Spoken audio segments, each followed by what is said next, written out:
अभी मैं दावत देता हूं अहमदनगर डिवीज़न के कॉरपोरेटर जनाब सरफराज सिद्दीकी साहब को, वो आइए और अपने अल्फाज का बयान करें।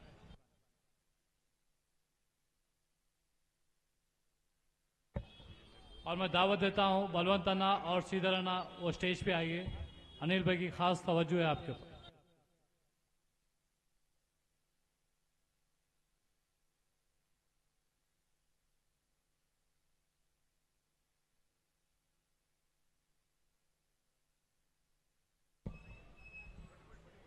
औज़ु बिल्लाहि मिनश शैतानिर रजीम, बिस्मिल्लाहिर रहमानिर रहीम। शहनशीन पर तशरीफ़ फरमा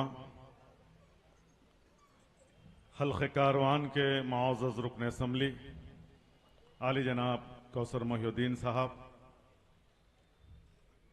शहनशीन पर तशरीफ़ फरमा साबिक़ा कारपोरेटर मोहतरमा अर्शा साहिबा, मलिका उनीसा साहिबा, और इस डिवीज़न के मजलिस इत्तेहादुल मुस्लिमीन के एक्टिव और हरकती लीडर मेरे भाई अनिल साहब, अहमद भाई, और हल्क़े कारवान इब्राहिम बाग से तशरीफ़ फरमाए राजू उस्ताद भाई, और बहुत सारे दलित कायदीन, और यहाँ पर एक बड़े मजमे में बैठे मुअज़्ज़ज़ बुज़ुर्गों, मिल्लत इस्लामिया के मेरे अजीज़ नौजवान साथियों, पसे पर्दा सुनने वाली मेरी इज़्ज़तदार पर्दा नशीन माँ और बहनों, अस्सलामु अलैकुम व रहमतुल्लाहि व बरकातुहू। जय भीम, जय भीम। जैसा कि हम और आप जानते हैं, मजलिस इत्तेहादुल मुस्लिमीन की सरपरस्ती में आली जनाब इज़्ज़त माब सदर मोहतरम नक़ीब मिल्लत आली जनाब अलहाज बैरिस्टर असदुद्दीन अवैसी साहब की क़यादत में हल्क़े नामपल्ली में चिंतल बस्ती के इस इलाक़े में हमारे नामपल्ली के मुअज़्ज़ज़ रुकन असम्बली जनाब मोहम्मद माजिद हुसैन साहब की कारकर्दगी में, निगरानी में आज ये संविधान के नाम पर एक बहुत बड़ी शख्सियत को तहनीयत देते हुए, ताज़ियत पेश करते हुए आज के इस पुरआशोब दौर में, जैसा कि हमने और आपने देखा है, इस महान इंसान जिसे भारत रत्न भीमराव बाबा साहेब अंबेडकर के नाम से दुनिया जानती है, उनको, उनके उस अजीम नाम को, उनकी उस अजीम शख्सियत को, उनके उस किरदार को किस तरीके से आज वक्त के इन जालिमों ने उस महान पर्सनालिटी पर एक षड्यंत्र के तहत, एक सोची समझी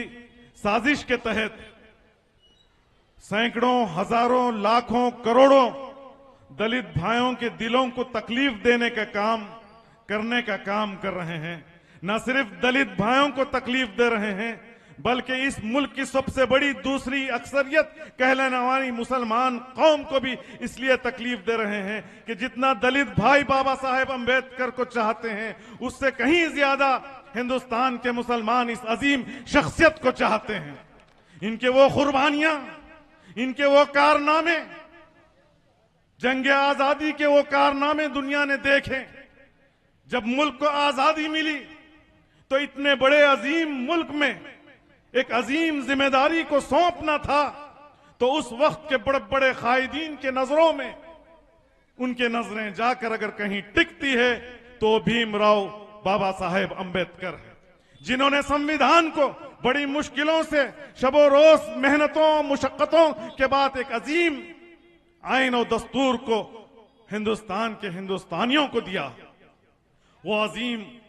जमहूरियत, वो अजीम आइन और दस्तूर जो आज दुनिया की नजरों में इज्जत की नजर से देखा जाता, मिसालें दी जाती, इस दस्तूर से सीखा जाता, वो दस्तूर भीमराव बाबा साहेब अंबेडकर ने लिखा।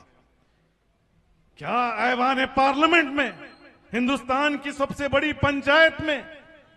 क्या मेरे कायद बैरिस्टर असदुद्दीन अवैसी साहब ने बाबा साहेब अंबेडकर का नाम लिए तो ये मुल्क दुश्मन ताकतें इस मुल्क की गंगा जमुना तहजीब को तोड़ने वाले, इस मुल्क के आइन और दस्तूर को कमजोर करने वालों के पेट में ऐसा दर्द हुआ कि उस पार्लियामेंट के तस्वीर, पार्लियामेंट के वीडियोस आपके सामने हैं। वो देखते हुए बैरिस्टर असदुद्दीन अवैसी साहब ने कहा, बाबा साहेब ने संविधान बनाया, हमको संविधान बचाना है के नारे पर आज मुल्क भर में एक तहरीक को पैदा कर दिया। इंशाअल्लाह हल्के नामपल्ली सरजमीन हैदराबाद से ये तहरीक मुल्क के कोने कोने में, मुल्क के चप्पे चप्पे में जाकर न सिर्फ दलित भाइयों को बल्कि उन तमाम लोगों को जो ख्वाब गफलत में आज इन वक्त के इन जालिम फिरौनों को सबक सिखाने का काम इंशाअल्लाह जरूर करेगी। आज भीमराव बाबा साहेब अंबेडकर के उस पैगाम को लेकर मुल्क के कोने कोने में फिरने वाले कौन हैं? आज 75 साल कब्ल बाबा साहेब भीमराव अंबेडकर ने जो ख्वाब देखा है, उस ख्वाब को हकीकी मायनों में आज मुल्क भर में फिर फिर कर बयान करने वाली शख्सियत का नाम बैरिस्टर असदुद्दीन अवैसी साहब है। बहरहाल मेरे दोस्तों, नौजवान साथियों, मेरे दलित भाइयों, मेरे पिछड़े भाइयों,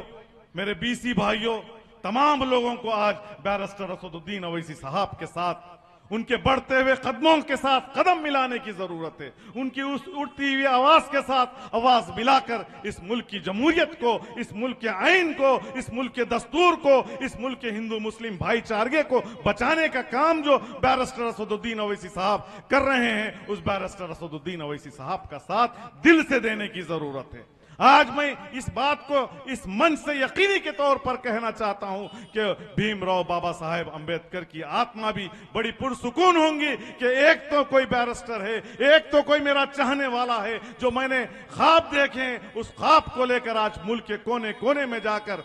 जागरूक कर रहा है, ख्वाब गफलत में सोने वालों को उठाने का काम कर रहा है, ताकि आजादी के टाइम में जो कुर्बानियां, जो मेहनतें, जो कोशिशें हमारे बुजुर्गों ने किए, आज उन तमाम मेहनतें और कुर्बानियों को रायगा न जाने के तौर पर आज बैरिस्टर असदुद्दीन अवैसी साहब जिद्दोजहद कर रहे हैं।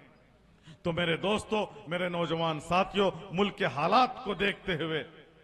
मुल्क के इन हालात को गौर व फिक्र करते हुए आपको एकजुट होने की जरूरत है। हम तमाम को मिलकर इस बाबा साहेब अंबेडकर का बनाया हुआ कानून को और मजीद मजबूत करने की जरूरत है। मैं इन चंद शब्दों से मेरी बात को खत्म करना चाहता हूं। बेशक मेरे मुल्क को आजाद हुए 75 साल हुए। 75 साल के इस तवील अरसे में कई लोगों ने अपने कलम के जरिए, अपने बोल के जरिए, अपने तकरीर के जरिए बाबा साहेब अंबेडकर की बात कही, लेकिन बात कहीं ना कहीं मुकम्मिल नहीं हुई थी। उस मुकम्मिल करने वाली शख्सियत को बैरिस्टर असदुद्दीन अवैसी साहब कहते हैं, इसलिए कि जुर्रतमंदी से, बेबाकी से, बेखौफी से बैरिस्टर असदुद्दीन अवैसी साहब सड़क से लेकर सांसद तक कहे कि हाँ, इस हिंदुस्तान में अगर कोई सबसे बड़ा लीडर है, महात्मा गांधी से भी बढ़कर कोई लीडर है तो वो बाबा साहेब अंबेडकर है। वो कहने वाली शख्सियत को बैरिस्टर असदुद्दीन अवैसी साहब कहते हैं। बहरहाल और भी बहुत सारे मुकर्रिरीन हैं। हल्के हाजा के कॉरपोरेटर जनाब आरिफ साहब भी यहाँ पर है, और मेरे भाई मुकरम सिद्दीकी साहब भी यहाँ पर है, और हल्के कारवान के मुअज़्ज़ज़ रुकन असम्बली जनाब कौसर मोहिउद्दीन साहब भी यहाँ पर है। मैं एमएलए साहब की इजाज़त से, जो इब्राहिम बाग से, हल्के कालवान से एमएलए साहब के हमरा इस अजीम प्रोग्राम को कामयाब करने की गर्ज से जो यहाँ पर आए हैं, राजू उस्ताद भाई से मैं गुजारिश करना चाहता हूँ कि आप भी मुखातिब करें।